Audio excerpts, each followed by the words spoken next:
Imagina correr a la velocidad del sonido por un paisaje desolado solo para detenerte en seco y escuchar a un erizo azul hablar sobre sus sentimientos reprimidos. Bienvenidos a Sonic Frontiers. Tras una década entera de narrativas que podríamos calificar como superficiales, este título prometió una revolución absoluta para la saga. Sin embargo, al entregarle el guión a un aclamado escritor de cómics, lo que presenciamos fue un experimento fascinante y a la vez contradictorio. Hoy, en Psique y Píxeles, desentrañaremos cómo el síndrome de la viñeta transformó este frenético juego en una gigantesca sesión de terapia.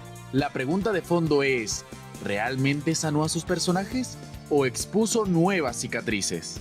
Normalmente, la narrativa en los videojuegos de plataformas a menudo se relega a un plano secundario, sirviendo únicamente como un vehículo utilitario para justificar la progresión mecánica de un nivel a otro. Pero en el caso específico de la franquicia del Erizo Azul de Sega, la historia ha sido un pilar fundamental de su identidad desde su accidentada, pero ambiciosa, transición a las 3 dimensiones a finales de la década de los 90. Para comprender la magnitud del impacto narrativo y psicológico de Sonic Frontiers, es imperativo analizar el contexto histórico que precedió a su lanzamiento y aplicar la lente Psique y Píxeles.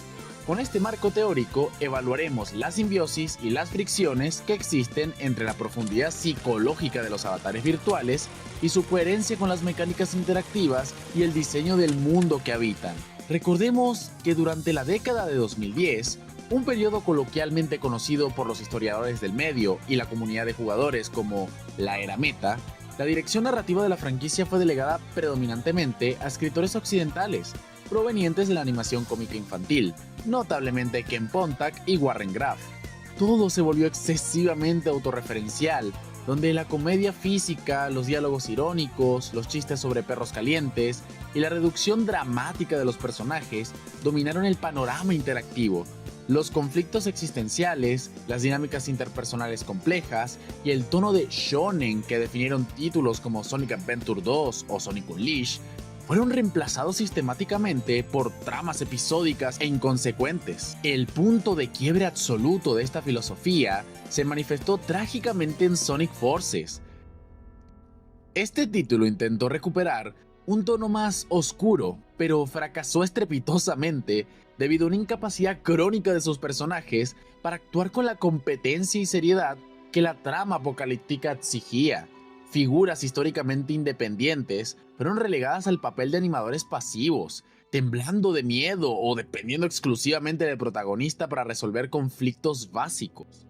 Ante este escenario de crisis identitaria y un descontento palpable en la comunidad global de consumidores, Sonic Team reconoció la urgencia de una reestructuración narrativa fundamental. La ambición lúdica de transitar hacia un formato de zona abierta requería un andamiaje narrativo igualmente expansivo, solitario y maduro. Fue entonces cuando la directiva de Sega tomó una decisión sin precedentes: integrar a Ian Flynn, un prolífico escritor estadounidense de la escena de los cómics licenciados, como el arquitecto principal de la narrativa. Y esta transición monumental de la página impresa al código de programación marca el núcleo de nuestro análisis. ¿Cómo se traduce la pluma de un guionista de cómics a la vasta soledad de un entorno virtual de mundo abierto? La respuesta yace en un fenómeno fascinante de sobrecompensación literaria. La llegada de Ian Flynn a la línea principal de desarrollo representó un cambio de paradigma radical para Sega. Flynn no era un diseñador de niveles ni un programador reconvertido a escritor. Poseía un conocimiento enciclopédico de la franquicia y un historial comprobado de manejar con destreza el lore en los cómics. Su contratación fue una respuesta casi desesperada a la demanda de cohesión y respeto por los personajes. Sin embargo, la genialidad literaria en un medio estático como el cómic, donde el escritor controla el ritmo exacto de lectura, no se traduce mágicamente a la interactividad cinética de un videojuego de alta velocidad. Además, Flynn tuvo que lidiar con mandatos corporativos extremadamente rígidos de Sega, quienes, por ejemplo, limitan drásticamente el uso y desarrollo emocional de personajes como Shadow. Esto nos lleva a lo que he diagnosticado clínicamente como el síndrome de la viñeta. En los cómics occidentales, la continuidad lo es todo: referencias oscuras, cruces masivos y multiversos. Pero cuando transfieres esta obsesión metodológica al código de un juego, priorizas validar la historia por encima de la experiencia del jugador. En Frontiers, este síndrome te bombardea. Mientras simplemente exploras las ruinas, el juego interrumpe tu aislamiento para hacer name dropping forzado. De repente, Sonic menciona explícitamente a Tangle, un personaje de los cómics de IDW, o a Styx, del universo paralelo de Sonic Boom.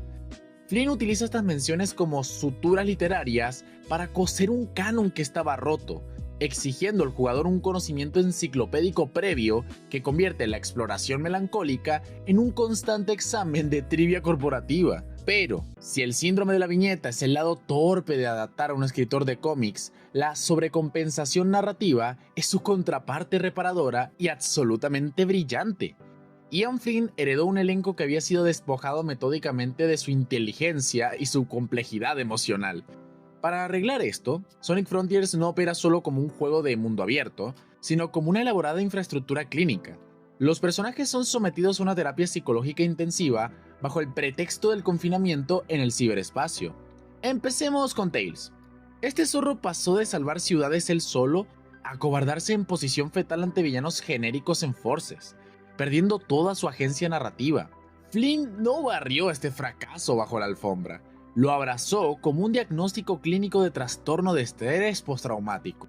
Me sentí yo cuando Infinite atacó. A las primeras de cambio me desmorono. En un momento desgarrador, Tails admite que se desmoronó tras el ataque de Infinite. El juego sobrecompensa esto magistralmente, haciendo que Tails confronte a Sonic. Sonic, ¿crees que soy una carga? ¿Pero cómo me sales con esas cosas tú ahora? Siempre que hay un problema yo huyo o me quedo de brazos cruzados. Tú siempre me estás rescatando y lo único que yo hago es seguirte.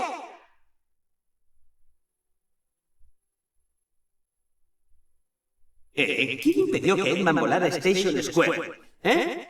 ¿Y quién me liberó y evitó que cayera en la trampa de los mortíferos 6? Yo soy muy inconsistente.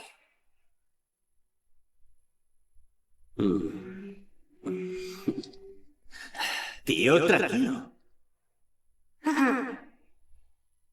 Tienes el cerebro de Eggman, mi velocidad, y puedes volar con el trasero. No pasa nada si necesitas un poco de ayuda. Nos vamos haciendo mayores. ¿Desde cuándo eres tan comprensivo? Tengo mis momentos. Rompa su complejo de inferioridad y se establezca de nuevo como un socio intelectual formidable, dejando atrás esa dependencia infantil. Y luego tenemos a Amy Rose. Históricamente, ella fue definida casi en su totalidad por un amor no correspondido y a menudo acosador hacia el protagonista, el arquetipo de la molesta admiradora adolescente. Aquí vemos una transición radical. Al estar atrapada, ella confiesa sentir una disociación aguda. La verdad, estoy mucho mejor ahora que he conseguido despejar la mente. Diría que me siento un poco distraída. ¿Alguna vez has soñado que volabas? ¿Que eras ligero como el aire? Eso es más o menos lo que siento. Solo espero poder aterrizar y volver a sentirme bien. Una desconexión física de su propio cuerpo. A cambio de esa obsesión romántica patológica, Amy adopta orgánicamente un rol de antropóloga profundamente empática. Desarrolla un amor universal y compasivo por toda forma de vida, especialmente por los Coco, priorizando la seguridad de estos seres de piedra sobre sus propios deseos. Es un intento nada sutil, pero altamente efectivo, de lavar 3 décadas de caracterización superficial, exigiendo respeto por su renovada autonomía al afirmar que ya no es solo una damisela en apuros. El diagnóstico psicológico de Knuckles aborda valientemente la inutilidad fundamental de su diseño narrativo original, destinado trágicamente a proteger de manera perpetua una joya estática en un altar flotante. El personaje carecía desde hace años de cualquier motivación interna para abandonar su puesto. Para solucionar este callejón sin salida, la era de la comedia meta lo redujo indignantemente a un alivio cómico corpulento y sin inteligencia. Pero aislado en los cañones de la isla Ares, el guión de Finn somete a Knuckles a una cruda crisis existencial que bordea la mediana edad. A través de dilatadas conversaciones, el guerrero cuestiona verbalmente la lógica de dedicar cada segundo de su existencia a vigilar una reliquia inanimada por un deber ciego impuesto por sus antepasados. Al final de su terapia, se le otorga el permiso psicológico para vivir libremente más allá de estas cadenas dogmáticas, reconociendo que, en el fondo, sigue prefiriendo golpear cosas antes que operar tecnología, manteniendo su esencia intacta, pero refinando su motivación. Sin embargo, la sobrecompensación terapéutica de Ian Flynn alcanza su clímax emocional más resonante con el antagonista principal. Reducido durante la década pasada a una caricatura incompetente, objeto de insultos adolescentes como Beldy McNaughty, el Dr. Eggman experimenta en Frontiers un arco profundo a través de la paternidad incidental. Su creación de inteligencia artificial, Sage, actúa como un espejo implacable de su propia psique y sus fracasos. En un proceso de asimilación, el villano comienza a referirse a ella con la ternura inconfundible de un padre hacia su hija, priorizando activamente su seguridad emocional y física por encima de sus delirios de conquista global. Cuando en un diario de audio... ¿Quién dice que no puedo crear vida? ¿Eh? Son solo unas cuantas proteínas juntas, cualquiera puede hacerlo. Un verdadero genio lo hace con código y electrones. Y si yo crease vida, sería brillante y leal y perfectamente eficaz. ¿Y sabes por qué? Porque su padre sería genio. Por eso. El doctor postula que el significado último de la vida es simplemente controlar el propio destino. Se expone una vulnerabilidad filosófica sin precedentes en su diseño de personaje. Ahora bien, mi análisis no estaría completo sin estudiar a la antítesis de este método occidental. Gran parte de las quejas y disonancias que experimentan los jugadores respecto a la sobreescritura y las referencias forzadas en los guiones modernos provienen de una profunda nostalgia intergeneracional hacia la metodología de Shiro Maekawa. Maekawa es el reverenciado guionista japonés responsable de la arquitectura emocional de pesos pesados como Sonic Adventure 2, Sonic 2006 y la épica Arturica de Sonic and the Black Knight. Para comprender el enfoque psicoterapéutico contemporáneo de Flynn, debemos contrastarlo con el enfoque teatral, determinista y existencialista de Maekawa. El método expone algo fascinante, mientras Flynn escribe desde la perspectiva de un autor de cómics occidental que busca desesperadamente explicar, sanar y organizar un universo caótico. Maekawa escribía desde la óptica dramática del shonen japonés clásico. El autor nipón buscaba cuestionar, deconstruir y filosofar sobre temas universales abstractos, mostrando un desapego casi total frente al lore periférico. Maekawa no tenía reparos en alterar el cosmos del juego para servir a la historia. Por ejemplo, en Black Knight excluyó por completo a Eggman simplemente porque su figura cómica arruinaría la temática trágica de la inmortalidad y la aceptación de la muerte. En resumen, mientras Maekawa generaba un potente melodrama a partir del existencialismo fatalista puro, Flynn genera un drama metódico a partir de la psicoterapia interpersonal realista. El enfoque de Flynn es abrumadoramente funcional para reparar el daño de la última década, pero inherentemente menos orgánico o grandilocuente que las óperas espaciales de su predecesor nipón. Llegamos al componente más técnico del video, donde evaluamos la interacción frame a frame entre el código y el texto. Y aquí se evidencia un fenómeno ampliamente estudiado, la disonancia ludonarrativa. Es esa desconexión perturbadora entre lo que la historia exige que sientas y lo que el juego te obliga a hacer. Sonic Frontiers es una celebración cinética de movilidad extrema y evasión balística. El juego te incita a romper las barreras del sonido. Sin embargo, en un contraste abismal, el guión terapéutico de Flynn requiere perentoriamente que detengas toda acción repentinamente para entregarte de lleno a la contemplación melancólica. Esta colisión titánica crea una disrupción masiva en el flujo neurológico del usuario. Estás configurado para buscar el reflejo visceral, pero el texto te exige empatía clínica para lidiar con el estrés postraumático de tus amigos. El guionista detiene efectivamente un coche de Fórmula 1 a 300 km/h simplemente para pedir indicaciones detalladas sobre mapas antiguos que el jugador ni siquiera necesita para ganar. Afortunadamente, Sonic Team demostró una autoconciencia loable con la actualización de Final Horizon, al hacer que Tails, Amy y Knuckles pasaran de ser hologramas pasivos a avatares jugables. Se otorgó validez lúdica irrebatible a sus sesiones de terapia. Cuando Amy declara que no es solo una damisela en apuros nunca más, el juego finalmente te permite validar esas palabras aniquilando escuadrones con cartas de tarot y demoledores martillos espectrales. La masiva sobrecompensación narrativa inicial encontró por fin su espectacular equivalente en la sobrecompensación mecánica.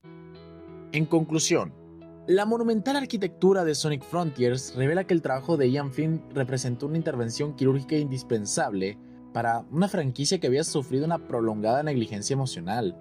Como toda intervención, no está libre de cicatrices. El síndrome de la viñeta es innegable, entrelazando a la fuerza y los corporativos desde Sonic Boom hasta los cómics de IDW, resultando en diálogos ocasionalmente alineantes. No obstante, esta sobrecompensación narrativa actuó como un salvavidas. La deconstrucción de Tails, la evolución altruista de Amy, la búsqueda de Knuckles y la profunda empatía paternal de Eggman lograron lo que una década de escritura cínica había destruido. Les devolvió su humanidad digital. Ian Flynn transformó una isla desolada en un simulador de terapia, devolviéndoles a estos avatares el respeto digno que demandaban. Escribir para videojuegos no es solo redactar escenas geniales, es una ciencia empática. Es la habilidad de comprender a qué ritmo late el corazón mecánico de la obra. La redención de una franquicia no siempre recae en correr ciegamente hacia adelante, sino en tener el valor de detenerse en seco y curar con paciencia aquello que quedó destrozado en el camino. Y todo este recorrido nos deja ante una disyuntiva fascinante para los comentarios. Después de diseccionar esta monumental sesión de terapia digital, ¿consideras que las franquicias longevas necesitan urgentemente estas rehabilitaciones canónicas impuestas por escritores? ¿O prefieres historias abstractas y autoconclusivas que sacrifiquen el canon para poder fluir libres de equipaje narrativo? Déjame tu diagnóstico en los comentarios. Soy Siki Pixeles, nos vemos en el próximo nivel.